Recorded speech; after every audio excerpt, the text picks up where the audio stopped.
कर्जतमध्ये पुराचं पाणी शिरलं असं म्हणत अनेकांनी आमदार महेंद्र थोरवे यांच्यावर टीका केली।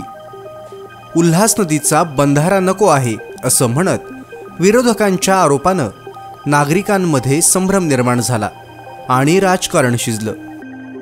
25 जुलैला रात्रभर झालेल्या मुसळधार पावसानंतर कर्जत शहरात पाणी शिरून नागरिक भयभीत झाले आणि नागरिकांचं मोठं नुकसान झालं अशी टीकेची झोड उठवत आमदार महेंद्र थोरवे यांच्यावर वल्गना करण्यात आली।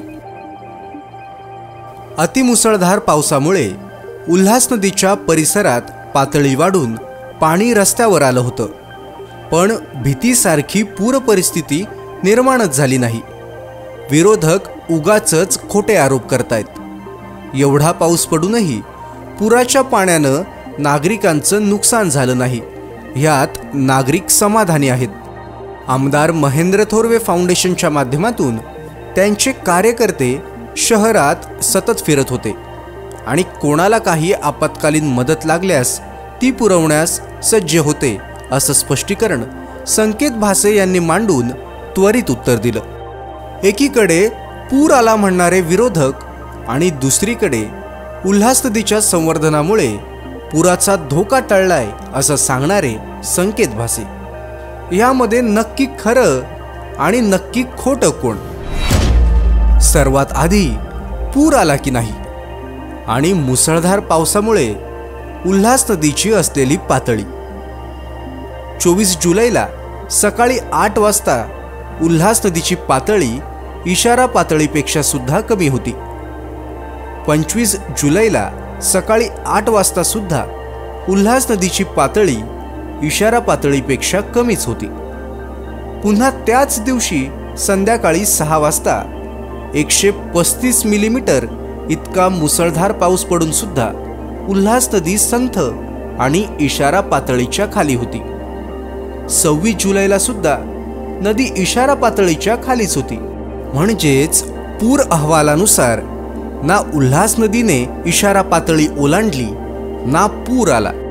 त्यामुळे निळ्या पूर रेषेच्या अभ्यासानुसार गेल्या 25 वर्षांच्या तुलनेत नदी पातळी एकदम स्थिर होती। मग विरोधकांनी पूर आला म्हणत बंधारा पाडण्यासाठी केलेला खटाटोप अभ्यासपूर्ण नसून निव्वळ राजकीय होता का? याचं उत्तर जनतेनं दिलेलंच आहे आणि आमदार महेंद्र थोरवे यांच्यावर विरोधकांनी केलेल्या टीकात्मक बातम्यांमध्ये कमेंट्सच्या माध्यमातून जनतेच्या प्रतिक्रिया जाणून घेतल्या। अगदी 90% कमेंट्समधून आमदार साहेबांनी नदी संवर्धनाचं केलेलं काम आणि नदीपात्राची साफसफाई यामुळे मोठ्या पुराचा धोका टळला हाच सारांश जनतेकडून ऐकायला मिळाला। जनता पुरात थोरवे घरात असं म्हणत विरोधकांनी चालवलेल्या सोशल मीडिया व्हिडिओ आणि फेक नरेटिव्ह त्यांच्यावरच उलटला आणि राहिला प्रश्न शहरात थोडंफार पाणी शिरण्याचा, तर त्यावर लवकरच उपाययोजना करत एक परमनंट सोल्युशन काढणार असल्याची स्पष्टता आमदार महेंद्र थोरवे यांनी दिलेली आहे। वर्षभर उल्हास नदीचा परिसर आणि नदीचं सौंदर्य कायम राहावं यासाठी आमदार महेंद्र थोरवे यांच्या माध्यमातून उल्हास नदीत एक बंधारा बांधण्यात आला।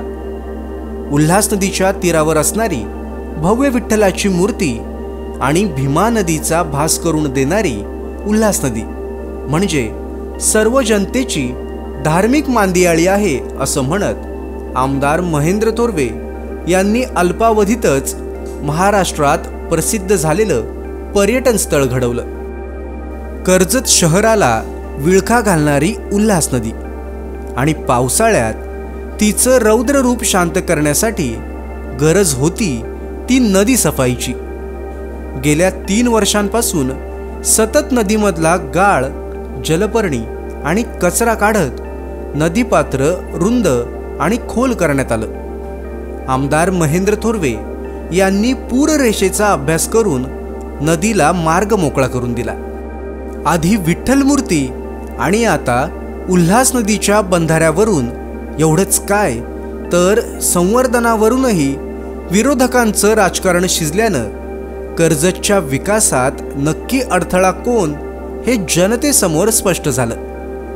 विरोधकांनी त्वरित टीका करत आणि राईचा पर्वत करत भंडपणे म्हणजेच धूर्तपणे राजकारण करण्याचा प्रयत्न केला.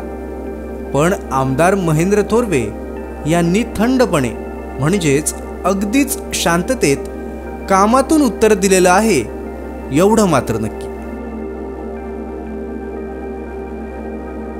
ताज्या बातम्या आणि लेटेस्ट अपडेट्ससाठी आजच सबस्क्राईब करा कर्जत विकास यूट्यूब चॅनलला आणि बेल आयकॉन दाबायला विसरू नका.